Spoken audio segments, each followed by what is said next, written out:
Morning, everybody. How's everybody today? Oh, I got to remember. So, guys, just as a warning, we are filming this week. So I'm used to walking, so I'm not going to try torturing these guys by having to follow me all over the place. But thank you to NerdBrand for coming out tonight and filming this today. All right. Hey, it's early. It's early. I'm going to be sloppy this morning. But just to let you guys know, we will be filming this. This will be streaming. So if you want to show this to your friends and family, tell them to come out to our next one. Today, we're going to be having Michael Ashcraft. Will be speaking with us today, and we're thankful that all of you came out here today to the Lake Forest Retirement Resort. So let's go ahead and get started.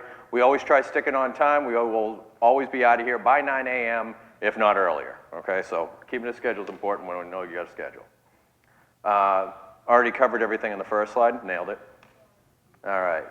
So basically, we want to kind of give you guys on how this all came about. Spark the VILLE started off kind of as a networking group for startups that were struggling to figure out how do they run their business more efficiently in Louisville. Because as you're just getting started out, you don't know where to go. You don't have a support network that you do for your regular business. If you're an employee of somewhere, you know where to go to get support.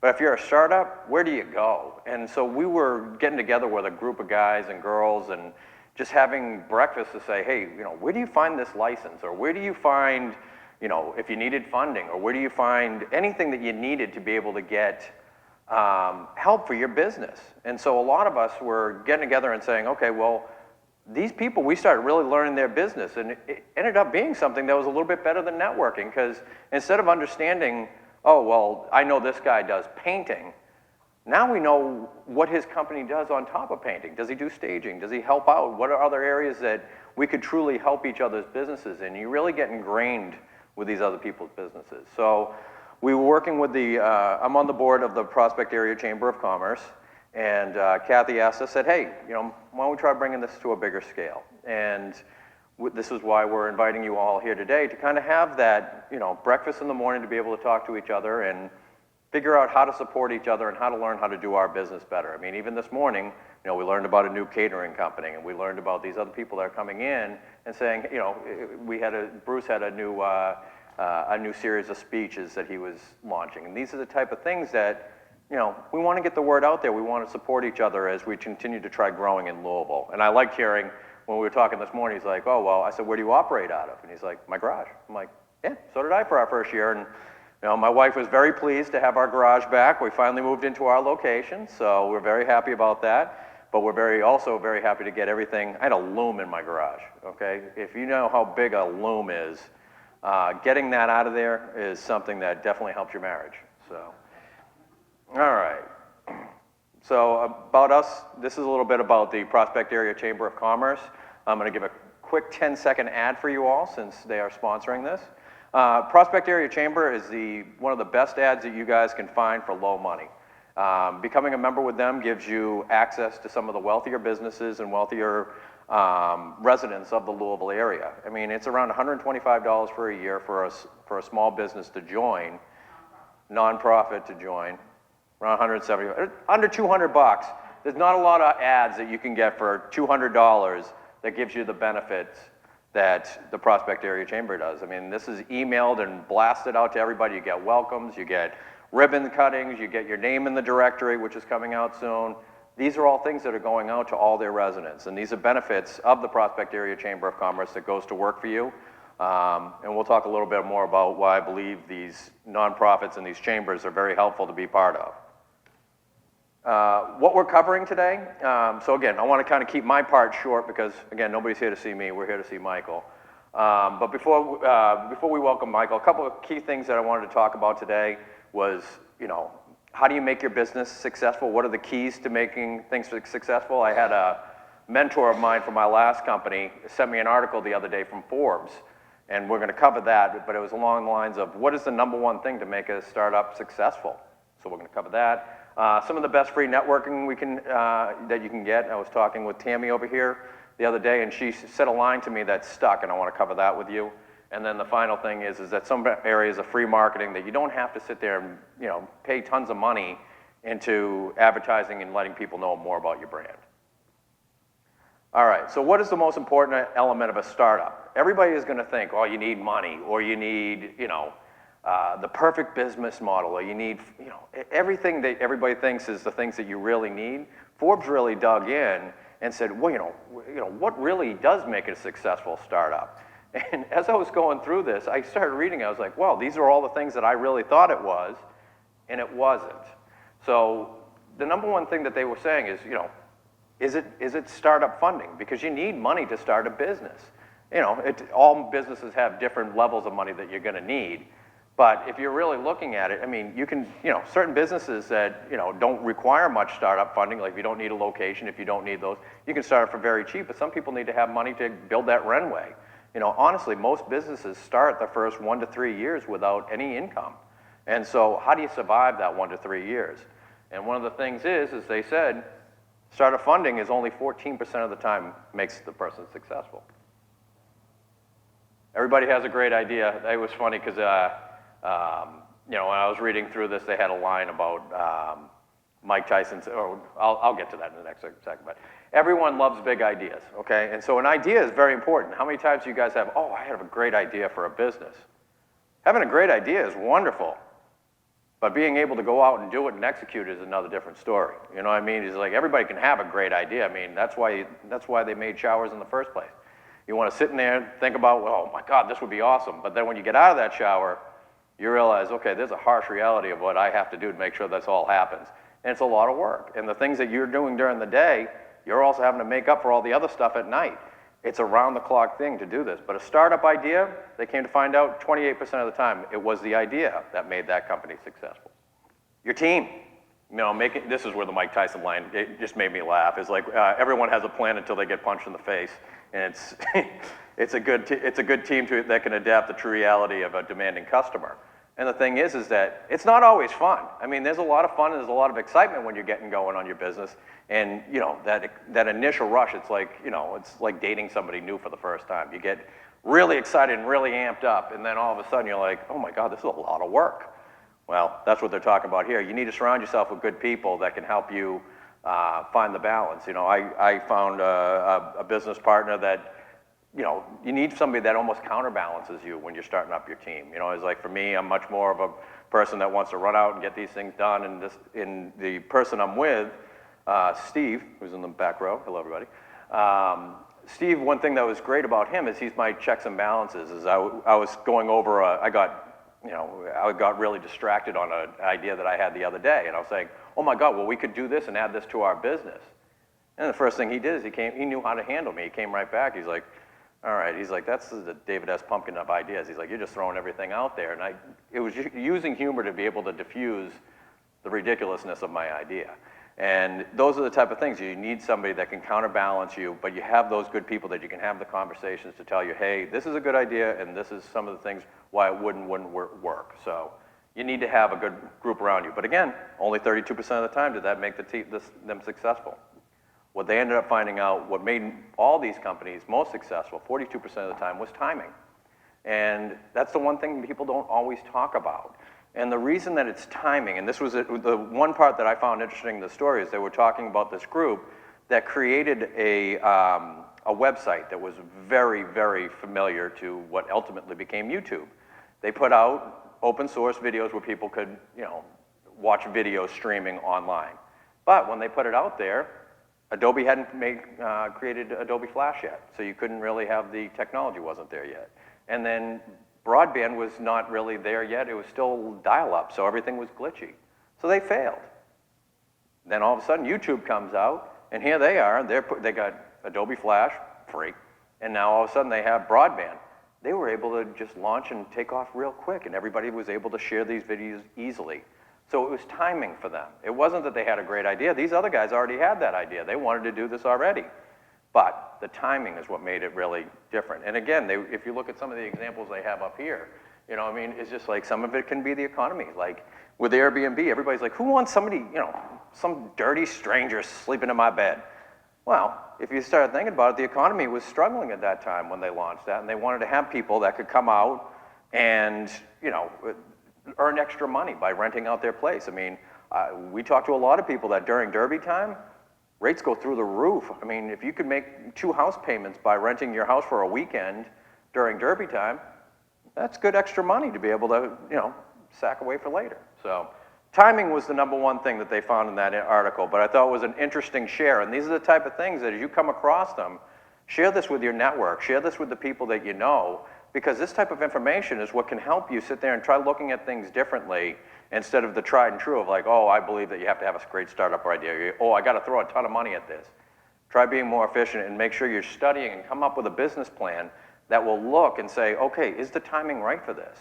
For our company, it was just like, yeah, we knew that there were a lot of companies that were moving out of this space, and we wanted to offer something different. We wanted to offer a real estate company that could clear out the home, liquidate everything, and help with the upgrades. So we could partner with the community, but we knew there was a need. So now we just have to get the word out there that what we do. So next, networking. Some of the best free networking that you can get out there. I was talking with Tammy at a coffee the other day, and we were talking about, how do you get people to know about your business? And we were talking about the tried and true networking things of going to these lunches and these breakfasts and giving your elevator and perfecting your elevator speech. And she made a comment about, because I was saying that I enjoy working with nonprofits. We deliver 1 free nonprofit auction a month. Try helping them do their fundraising. Take some of the efforts off of the nonprofit of stuff that we already know how to do and do quickly. We allow them to be able to go out and fundraise and not have to sit there and worry about photography and listing. And so she mentioned, she said, some of the best networking you can get is being on a nonprofit board. And I was like, oh, wow, that's, I really hadn't thought about it that way. I mean, that's what we were doing, but we hadn't really put it into words. The reason why is that if you're working on a nonprofit board, think about the people that you're networking with. These are the people that are buying. These are the people that have wealth. These are the people that we're able to show them what our business does. I mean, granted, I'm pulling the wool out right here and showing what we can do, but the reason we want to have this out there is that we can actually demonstrate to the people that we really want to market to for free. And we're actually giving back and building up the community. So being part of a nonprofit and giving back and donating time is one way that you can truly market your business in a very different way than paying and subscribing to a lot of these other groups. You can just actually spend the time with the people that you really can showcase what your business does. So it really resonated with me, and it was something that we were doing, but we couldn't really put into words why and what we were doing. And if you can find different ways of, volunteering or giving back to the community, it rewards you tenfold, especially with your business. It's a different way of networking, and it's a really interesting way of going about it. So wanted to share that. And then the last thing I wanted to kind of talk about before Michael got up here was, one of the things that we've been doing is starting advertising campaigns. And there's so many different ways of doing it. But again, you have to really budget and understand on what is going to happen to make some of this advertising stick. If you do social media, it's great, but that window flips so quickly. I mean, people's attention spans are so fast that if you go into and post an ad on Facebook, how long is somebody going to see it? They're scrolling like this. They got to stop. You've got to catch their attention. I mean, how often are they actually clicking and going in and deep diving into it? It takes time. So some of the things that we saw that was working was, again, doing social media posts, but not always about your business. Do things that might help your business or something that's similar to your business, but is informative. People like to, go on things that are interesting to them. So make sure that it still pertains to your business, but is also informative and helpful to the people that you're doing. One thing that caught my attention is we're always dealing with people are dying. So that's one thing that we're all going to do at some point. But one of the things that we saw was there was this book that was called I'm Dead, Now What? And nobody wants to talk about being dead. It is not anybody's favorite topic, but it's going to happen. So we saw this book, and when I was at home with my mom, I was like, yeah, you got to get this book. And so she got it, and the thing is that we started going through that book, and some of the information in there is stuff that I still think all probate attorneys and estate planners should start doing, is they were collecting passwords. Like, tell your mom to write down her Facebook and her computer password, because Apple's going to block you out. I don't know how many times we get iPads that are completely locked because the person died and nobody knew how to get into their iCloud account. Now, granted, 90% of them don't know how to get into their iCloud account anyways, but if they did know how and they could write it down, it would be so helpful. And you started going through some of the things that, and so we started sharing out that book. Guys, please buy this. And we're now starting to hear people went out and bought this book. Now, again, I have no skin in the game on this, but at the same time, it was informative, it was helpful, and that person was able to prepare and help their loved ones. We spend nothing but time with people that are like, oh my God, my mom died, I don't know where this is, I don't know where this is. And I was having a well, actually, this is videotaped. My mom was revealing where her secret stash of stuff was. Now, just in case she's watching. But in her secrets, I never would have found it. And it was so well hidden that I was like, well, thank God you told me that, because that would have been sold for $1. And I was like, I have no idea why anybody would hide that. It was brilliant, but I have no idea why anybody would hide that there. And now, because of that book, we started having that conversation.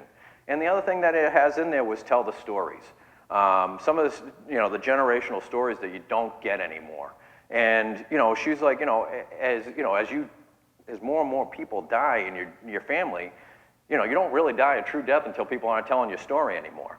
And when I started looking back at some of that, some of the stories that she has about, her great-grandmother who, you got to pass those stories down so the next generation remembers those. And they had sections for there to be able to talk about, your family, where they came from, what's their lineage. And it was interesting to hear some of that. Networking, I believe in one-on-one networking. I feel that, one-on-one you truly get to understand the person. If you can take time to go out and have coffee with people, again, your number one resource when starting up a business is time. Putting that time one-on-one with people will truly help them understand what you're doing. And then finally, trying to use some free email campaigns. There are programs such as MailChimp. Communicate with the people that you want to communicate with. Let them know what you're doing. Give them information about, hey, this is what our company's doing. Keep in touch with them. Collect business cards. Make sure you keep in contact. Craigslist. You can post for free on Craigslist, and you can talk about your business, and people go on there. I mean, it's amazing on how many people show up to our estate sales from Craigslist. I'm like, where'd you guys hear from us? Craigslist. I'm like, really? I'm just shocked that there's this many people out there. But people go on there, and it's another way of advertising your business. And blogging. Blogging is another way. It's kind of a narcissistic way of doing things, but it's a good way of getting information out there about your business. So blogging is another good thing to do. All right, so ladies and gentlemen, enough from me. I'd like to welcome our guest today, Michael Ashcraft.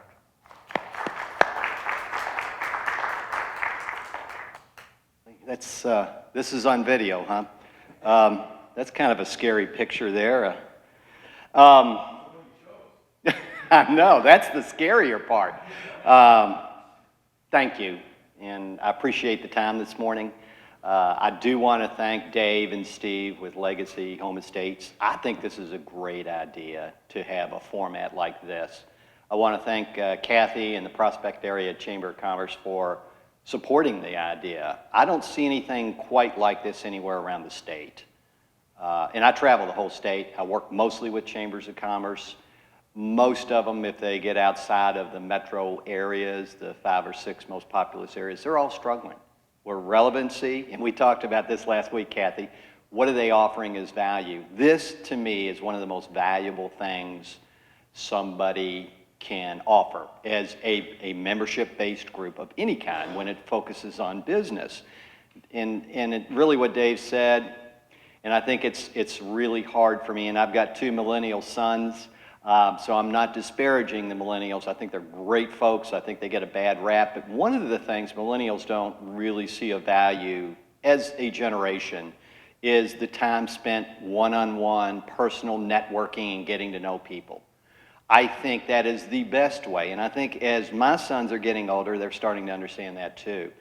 I don't know, maybe other people have different opinions on that, but there's nothing like face-to-face to really understand people, and there's nothing like eyeball to eyeball, no matter what your age, but I think it builds a trust. And I think Louisville and this area of the country specifically is built on that, getting to know people, getting to really understand who they are, and frankly, getting to trust them.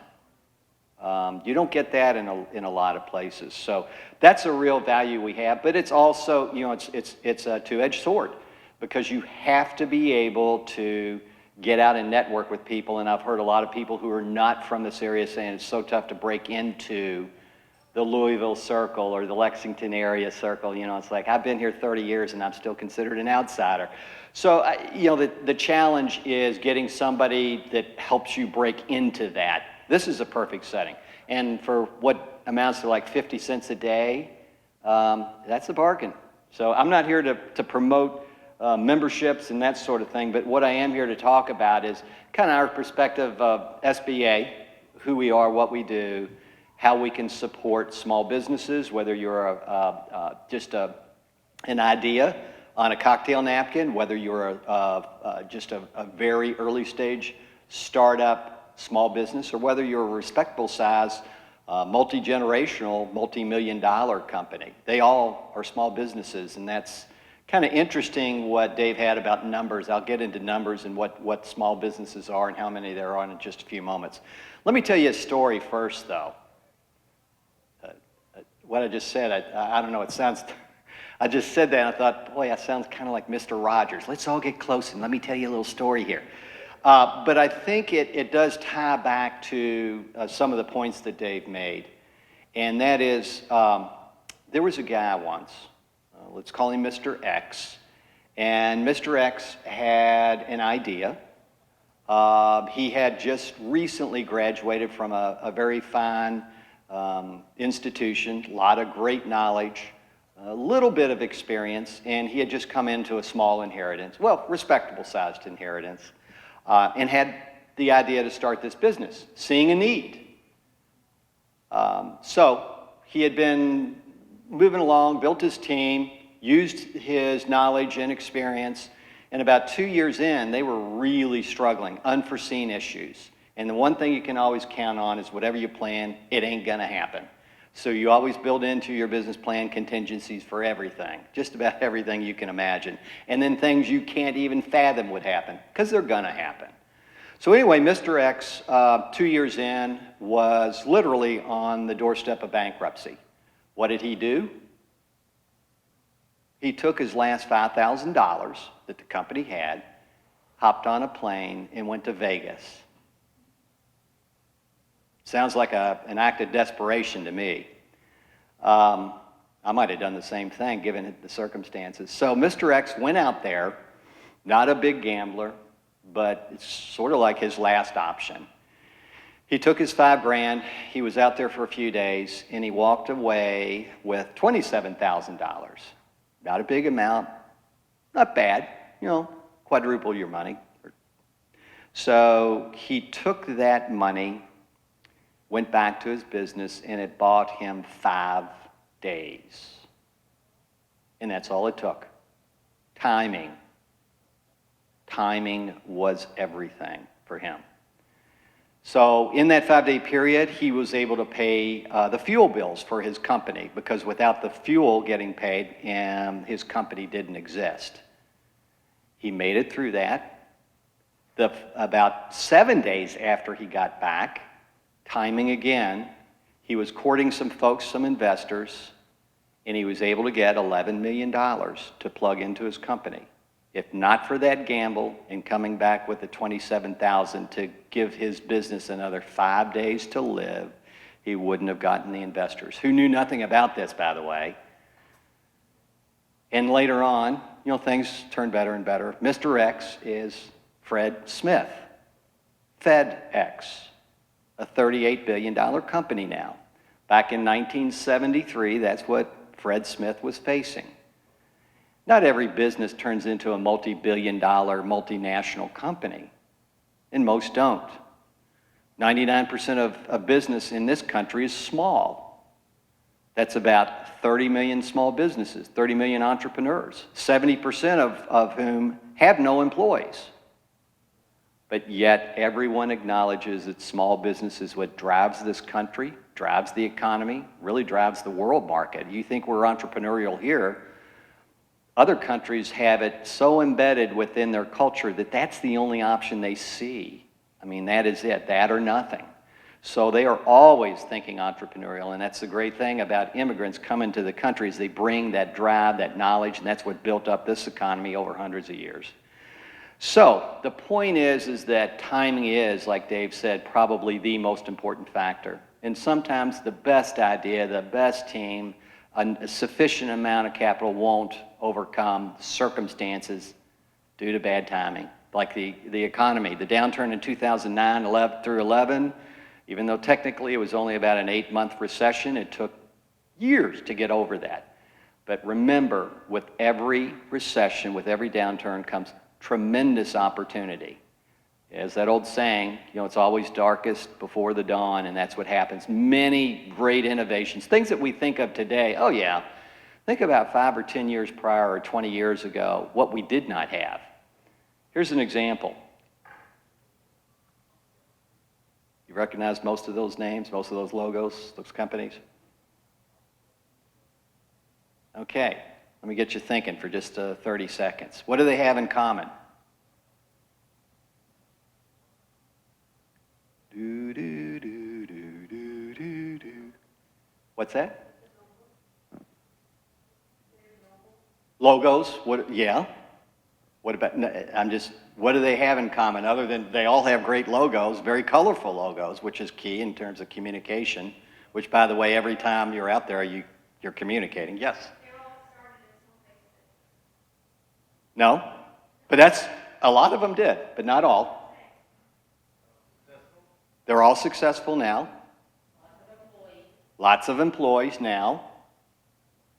Yep. What else?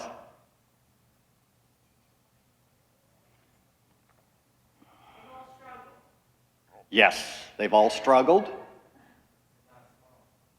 They're not small now, but they were at one point. Name me a company that didn't start out small. I've never been able to come up with that myself. Now, if it's somebody says, well, so-and-so, and they merged, yeah, but they all started small at one point, every one of them.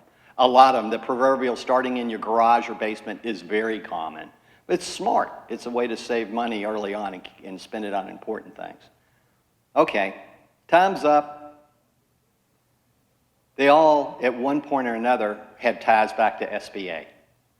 Every one of them used one of SBA's programs. Let's flip back again. Not a bad list. There are literally thousands, well, millions of companies that have gotten some kind of assistance over SBA's lifetime, which is a little older than I am. It was founded in 1953. So here's what we do. Providing companies with the right support at the right time. Timing to help people start, grow, expand their business. And in the case of natural disasters or any kind of declared disaster, we were actually the ones that provide loans to help businesses, help communities, help people recover. So that's why that recovering the business is part of it. Just a little factoid, 25% of businesses never, ever reopen once a natural disaster hits their area. And that's not one time, that is all the time, based on Insurance Institute's analysis. 25% never reopen their doors. Then another 5 to 15%, depending on the area and the time and all that, linger and slowly die a brutal death. So as much as 40% of a community's businesses, small businesses in particular, remember 99% of business is small in this country, they never reopen because they hadn't planned for this. Talk about planning for everything. So SBA helps people with that. So how do we do that? Probably the crown jewel in what SBA does is the small business counseling. The next thing, and what most people know SBA for, anybody ever dealt with SBA in any shape or fashion? Yeah. Diana. We love you too. SBA, that's really what a lot of people know is through the loans, the loan programs. Something particularly since the recovery of the last deep recession is helping businesses to understand the opportunities with contracting and exporting. It's a huge upside for business. And it's one of those things, don't say no till you hear what I have to say and think about that. And then the last thing is an advocacy role. And I'll get into all of these a little more in depth. The first thing I want to say, let's start with the loans, since that's what most people know about. We don't lend you money directly, with one exception, and that's when disasters happen, because people don't have the time to go through a bank and all that. So SBA, because Congress set it up that way, can lend directly for disasters, for loans for businesses, loans for even homeowners and renters, so that they can recover and get back on with life after dealing with, shelter, clothing, safety, those sorts of things. Then they want to rebuild their lives. And that's why 25+% of businesses never reopen, is they've not prepared for that. So what we do is we work through the banking institution in this country. Banks and credit unions both can do SBA lending, and about every bank within the state of Kentucky that's chartered here can do SBA lending.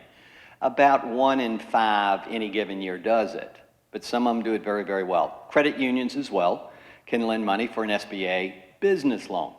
So they try to help, because businesses oftentimes run out of money, early stage or when they grow rapidly, whatever the case may be, and then they go to the bank when they've got nothing in the tank, and that's the worst time. So it's a matter of planning, timing, whatever you want to call it, and that's why we have people who talk about planning ahead, always.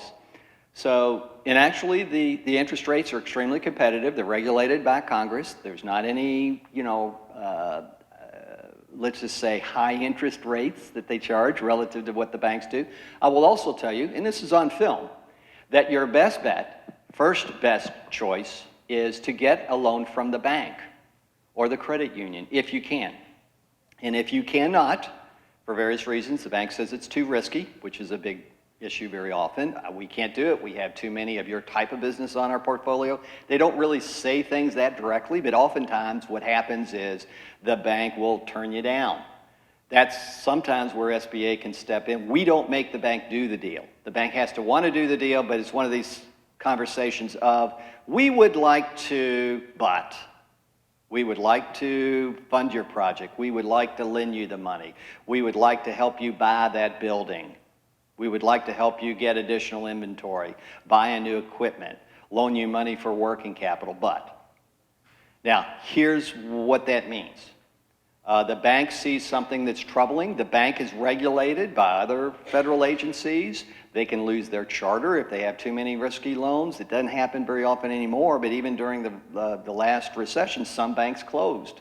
They were on the verge of failure.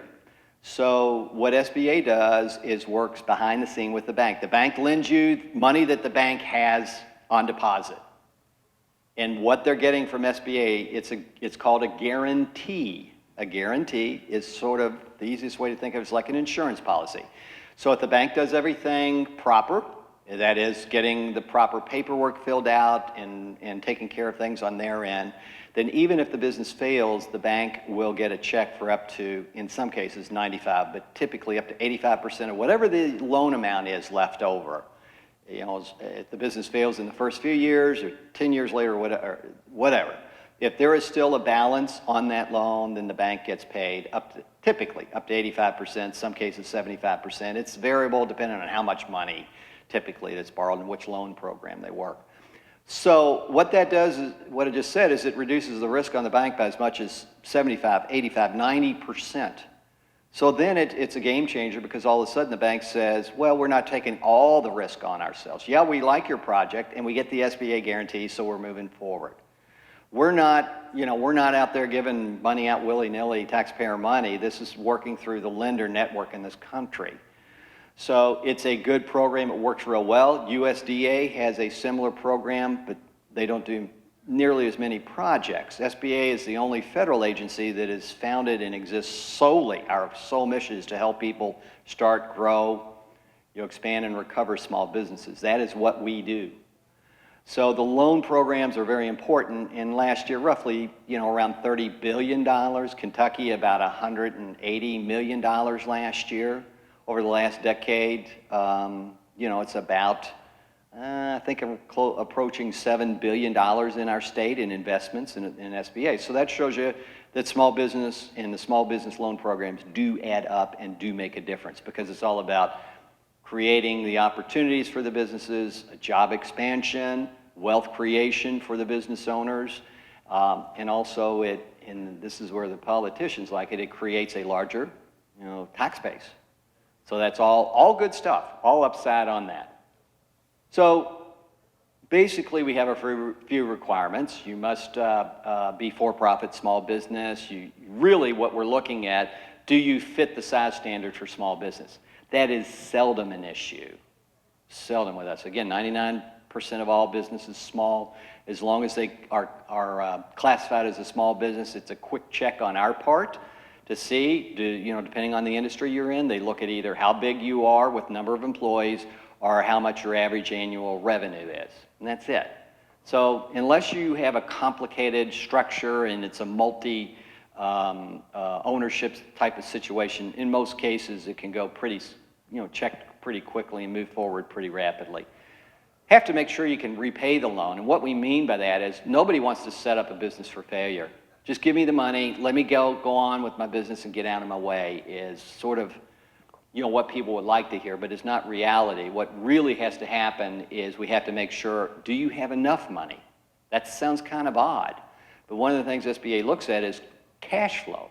Do you have enough money flowing through? The lifeblood of your business is the cash flow, the monthly, the annual amount of money coming in, less money going out. And if you got a negative amount, we look at that real closely. In other words, if you have more going out than coming in any given month, that's like your personal budget. Sometimes it happens. But over the course of months, quarters, years, they look at it to ensure you have enough money. Because the last thing we want to do, and oftentimes what the conversation is I only need this amount. Do you really only need, based on what we're looking at, you probably need a little bit more if we understand your project correctly, or if we understand your vision for your new business correctly, your expansion, whatever the case may be. So they're looking at that. So they don't want to give you too little or too much. So they're very, very, they scrutinize that a lot. And when I say they, it's really the lenders and other folks that are involved in it, and SBA's in the background kind of looking at all this. So that's where the business plan comes in play. A business plan should be detailed enough to address the budget, the inflow and outflow of cash, the cash flow statement for probably at least 3 years, a balance sheet, an income statement, profit and loss statement. But the cash flow is really what they're looking at most closely to ensure, month by month, if people that are working with you see a negative amount, they're going to look at that closely. And it's going to happen. Most businesses, they don't have a perfect situation where they always have more money coming in than going out. But it's all part of that process. If you want to borrow money, what are you going to do with it? How are we going to be able to feel comfortable knowing that you can pay back the loan? Maybe it's too much, maybe it's too little, kind of like Goldilocks. We want it to be just right. And it's not that hard to do. Frankly, it's pretty easy to do. The biggest challenge is what are your future revenues going to be, and explain that, which gets into marketing, your marketing plan, your competition, what's going on in the industry. Is this a pretty stable situation? Is it dynamic and changing a lot? It gets into things also like what do you have on the books in terms of your inventory? What do you have in a way of payroll? Are you looking to bring on more people? When? What are you going to pay them? So yeah, but basically that's for your own good. So you know what you need to do with the money you get and when you need to do it. So a business plan is not something to get a loan. A business plan is to guide you every day, week, month, quarter, what it is that we should be doing, because the business side of your business is what very few people have experience in. They know their industry. Oftentimes they built a team, but what they don't know is just how to operate any kind of business. So that's a challenge. So we look at the cash flow, the business plan, being able to ensure that you have the proper amount of money. So the two big ones, and one of them, don't worry about it, it's called 7A. That's what most of the banks do. Don't worry about the name. Basically, it can do just about anything for the business. Again, whether it's inventory, equipment, working capital, some small improvements to the building, etc. The 504 is a very specialized loan, and why I bring that up, By the way, the 7A is about 85% of what we do every year on those millions of loans that we do. The 504 is very specialized. It's for land, building, and equipment only. If you want to buy the building instead of rent it, if you want to own the land, if you want to buy some expensive equipment that has a useful life of 10 years or more, that's where that one comes in. If you want inventory, that's not the program. But if you want to own versus lease, it's a great program because it is up to 10 years on equipment and up to 20 or 25 years fixed rate on our part of the loan, fixed rate. And think about interest rates as they are right now. You're going to feel real good when you lock in a rate now, 5 years or 10 years from now when the rate's gone more than likely up a lot. So those are the two big dogs. That adds up to about 97% all we do. But we've got another one, the other end of the spectrum. It's called microloans, as small as $500. That sounds crazy, but sometimes the $500 or the $2,000 is harder for a micro business to borrow than anything. And frankly, it's because lenders don't make money on those kinds of loans. The administrative costs are a lot more than what they make in interest. It's a void in the market that SBA realized and filled back 20 years ago. And frankly, it's a model off as what was built, social investing in third world countries, Africa, Eastern Europe, back in the 70s, India, in the 70s and 80s. They were borrowing money from friends, family, they call them the 3 Fs, friends, family, and fools, to be able to start or grow a business because they didn't have in those other countries, in some cases entire continents, a banking network. So that was the only way to start a business, and if they didn't have all of that themselves, they borrowed it from others. But the other thing is that this program was started because A, there was a gap, and B, a lot of people needed some kind of what they call technical assistance, TA. Maybe they needed a little bit of help in running a business because they'd never done it before. Maybe they had a bankruptcy 2 years prior and they were sort of radioactive. Nobody would lend to them. So the program is really important. A lot of small loans. The average one in Kentucky is about $13,000 every year. We do roughly 125, 150 of those every year. But it's a difference for many of these businesses with getting started at all or not. So it's important. And a lot of them graduate from the micro loan to bigger loans, and that's where the banks come in for those bigger dollar amounts, which, by the way, SBA can do up to $5.5 million on a project, depending on what it is and which loan program. Grants. We do grants, but not like you see if you watch those infomercials on TV late at night. Basically, we have 2 very specialized programs. And despite what you read on the internet, because of course everything on the internet is true, right? But despite what you read on the internet, we only do 2 programs that are very specialized. One is for high-tech research. It's called small business, and that's the key. It must be a small business to be eligible. Innovation research. Innovation and research go together, and usually that means tied to a university. What is that? Those are grants that can typically be anywhere from $150,000 to $500,000. Phase 1, Phase 2, Phase 3. They're designed by federal agencies that say, this is what we want or need. Fill in the blank agency. But most of the activity is with either Department of Defense, Health and Human Services. Translation, it could be something like technology-based, which we all have our cell phones now. Decades ago, that was pioneered by this type of research. Miniaturization, NASA drove that in the 50s, 60s, and 70s, all the things we take for granted now. NASA put out grant proposals for these things. Small businesses applied for it, but they had to have technology involved to miniaturize things. You couldn't have a cell phone the size of a desk, an office desk, going up in the space shuttle.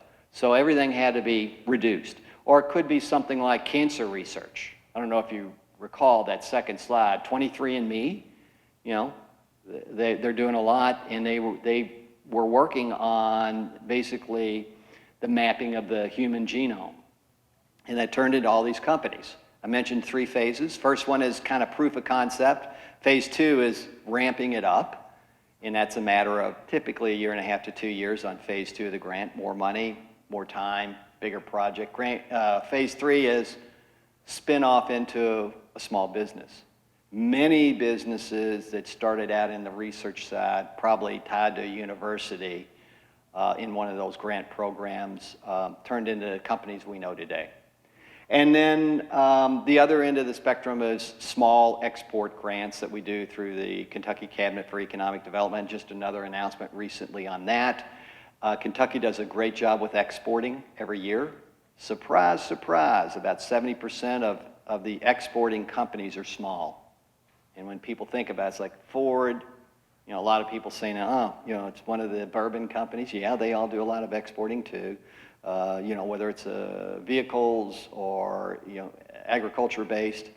But a lot of it is small businesses that have figured out how to tap into the world's population outside of here.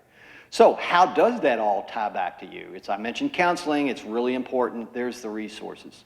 Small Business Development Centers, Women's Business Center, SCORE, which is volunteer mentors. We also have government acronyms, USEACs. That rolls off your tongue real easy. USEAC, U.S. Export Assistance Centers. Remember I just talked about exporting. Certified development companies that do certain types of loans, micro lenders that do that. So veteran business outreach centers. Those are just examples of what SBA's resource partners are. I can't do it all. There are 6 of us in our office covering the state of Kentucky. I can't meet with every small business. So we have these other folks that do it. SCORE, SBDC, and Women's Business Center most prominently in this market. They are extremely professional, confidential, extremely experienced at doing this. Many of them have decades of doing this. Some of them, I mentioned SCORE's all volunteers. These are people who are mentoring and giving back. Many of them are at the end of their career but want to give back their knowledge, talent, and they can help build a mentoring team or an advisory board. SBDCs are full-time paid folks. In Louisville, they have 3 people meeting and covering 9 counties. So they're stretched thin. They're I equate it with what goes on in the back of a hospital's emergency room. You've got somebody coming in on a gurney. Are they alive or not? If they're alive, but just, it's touch and go. A lot of times the SBDC will work with somebody. Now that doesn't mean every business is in a crisis, but a lot of them are having some kind of minor or major problem, or they're just having a challenge trying to figure it out. So SBDCs are great for that. They have a unique experience doing that. SCORE offers the long-term mentoring because SBDC with 3 people in 9 counties here in this market, they can't do all that. They just don't have the time, and they oftentimes pair up as a plan is developed or a crisis averted or a problem resolved. Then they want to keep people on that straight and narrow path. So that's where SCORE comes in. Women's Business Center is sort of a blend. The main thing is they have some great tools and templates and access to information you either can't get, or if you were able to get it, you'd have to pay a lot of money. So they really are focusing on what's most important for you and your business. They're not all about pushing SBA and our programs. They're about what's best for the business. Here's Dave Edkin and his team of 3 others. Dave and 2 other folks meet with businesses all day long, every day. So they do a wonderful job. They also do some other programs as well. Contact info coming up. SCORE, they have about 50 volunteers. They cover a pretty good sized footprint, about 25% of the state, and have some offices around this region. They're more long-term mentoring. They can do some of the specific things that SBDC does, but they kind of set the turf up where one picks up the other, hands off. The Women's Business Center, they do very unique things, although they can work with just about any small business on anything. They do a lot with conferences, roundtable discussions. They do a series of workshops. Some are standalone, but many of them are multi-session workshops. So they do some interesting stuff. And actually, they have a women's conference coming up in the Louisville area in about 3 weeks. So they do that as well. So let me talk quickly about government contracts. Do not, as a business owner, negate that. Over $100 billion every single year in federal agency purchasing. Over $100 billion it goes to small businesses. Last year it was $120 billion plus. So it's an all-time record. I said that right, small businesses. It's designed to help small businesses start with small contracts and grow, and I'll give you examples of that in a minute. So it's a great way for you, and they buy, federal government buys everything, as the old saying, from tanks to toilet paper and everything in between. Exporting is a huge opportunity. Over 95% of the world's population lives outside of the U.S. Think about services as well as products, because there are more and more people that are interested in kind of exporting their expertise, and we've got lots of examples of that, more than you might realize. So it's not just about exporting product A to country B. Advocacy, here's one of the things I love doing. It's our small business awards every year. We're getting ready to ramp that up for new award nominations for 2020. So it's about small business awards, small business person of the year, woman-owned business of the year, veteran-owned business, minority-owned business, rural business of the year, young entrepreneurs. There's real cool categories, as well as advocates on behalf of small business, a financial advocate, media advocates, et cetera. So more on that coming out literally in the next week or so on our website. Also, we help with the small business statistics, which I quoted and what Dave had some info on earlier. Another great resources that are up there behind me. These are some, I think, Christy Jarbo in the first session here that was done. She talked about Louisville Forward and what those amazing resources are through the city of Louisville. A lot of information can be tapped into, believe it or not. I know I sound 1960s with this, but the public library has great resources.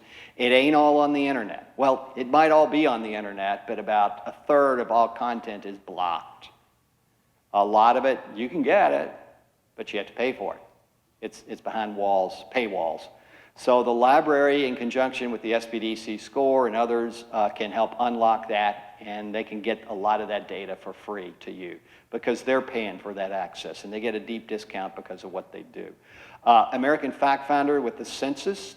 Did you know there's a 10-year decennial census that's upcoming?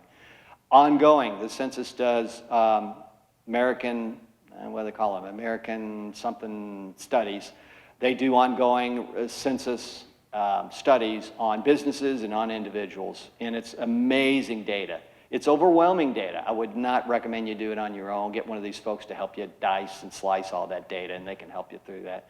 Procurement technical assistance, i.e. government contracting. They give free counseling. They can help you figure out, does it make sense for me and my business? Exporting, government contracting, et cetera. Again, most of that, if not all of it, is free, depending on what you're looking at. Couple examples. Flavor Man, real cool story. Don't have time to really get into him. Right in the Louisville area, left Brown-Forman Distillery. He was one of the drivers with all those flavors that were in the bourbons.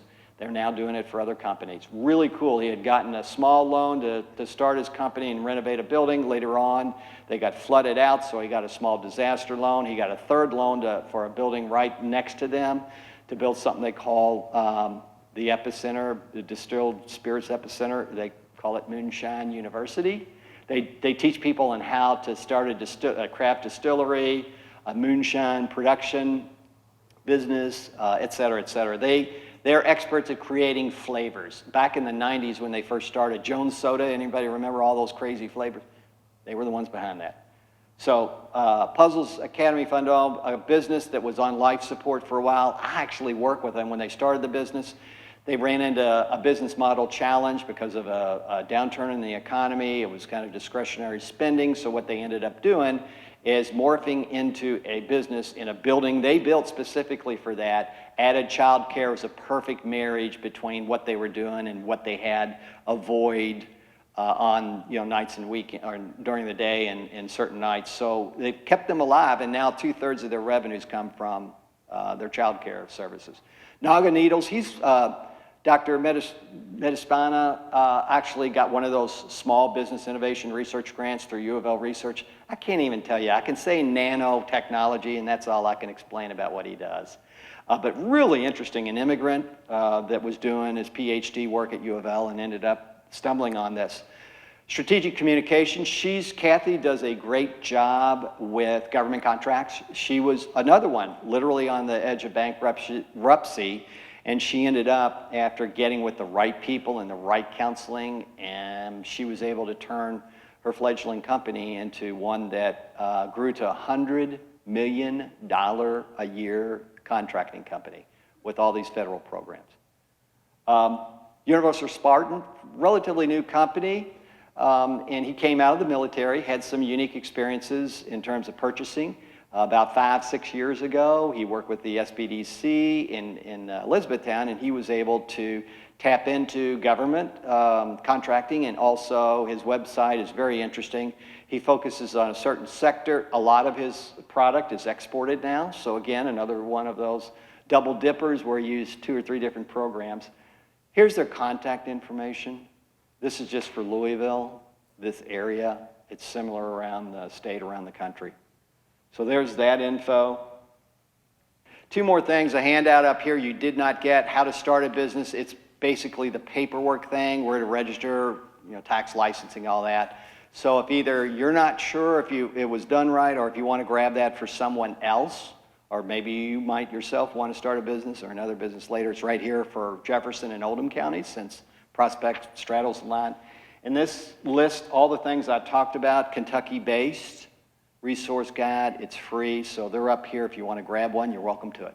Thank you.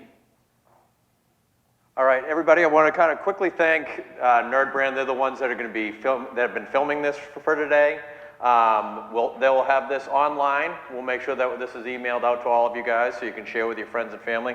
I do want to give a quick second. I know we're over time, but I did want to give a little time to Jason Davis, who's one of the founders of NerdBrand. And if you'd like to go ahead quickly. Yeah, sure. So NerdBrand is a branding agency, but we are a web-first branding agency. So we do websites. We take care of your branding message, everything before you go to market. This is what visual data looks like. This is the kind of things that we collect after we build your website. That way we can tell you exactly what people are clicking on, where they're going, how they're navigating through your site, so that you actually know for certain what pages and what kind of content they're engaging with. So what is a branding agency? We kind of do that. We come up with ideas and pitch them for you before you go to market to help you streamline everything about you. So we're your designers, your videographers, your digital strategists, and sometimes, yes, we're your therapists. We love to listen to stories. We love to listen to you and help you convey that story. That is what we do. That's what we love to do. We help your brand build value. We create that for you, and that is what we love to do. We would love to talk to you about that. So. Thank you very much for coming out today. We appreciate you, and thank you, Chris, for filming this. Guys, up next on October 25th, Congressman John Yarmuth will be same location. We will be, again, similar type of conversations. We want to get his input on doing small business and growing your business in Louisville. So John was he's a congressman, but he's also a founder of the Leo Eccentric Observer magazine. So we'd love to see you guys back next month at this time, April 25th, 7:30. Yeah, definitely don't show up in April. October 25th at 7:30 a.m. We want to thank again David for having us here. He hosts, he pays for our breakfast. Lake Forest retirement community, please come check this place out. It is a beautiful, beautiful spot, and they've been wonderful hosts to us for each one of these sessions. So thank you to him, and thank you to the Prospect Area Chamber of Commerce for hosting this today, and we hope you all have a wonderful day, and thanks for coming out this morning. All right. Thanks, David. Yeah, thanks. Thank you all.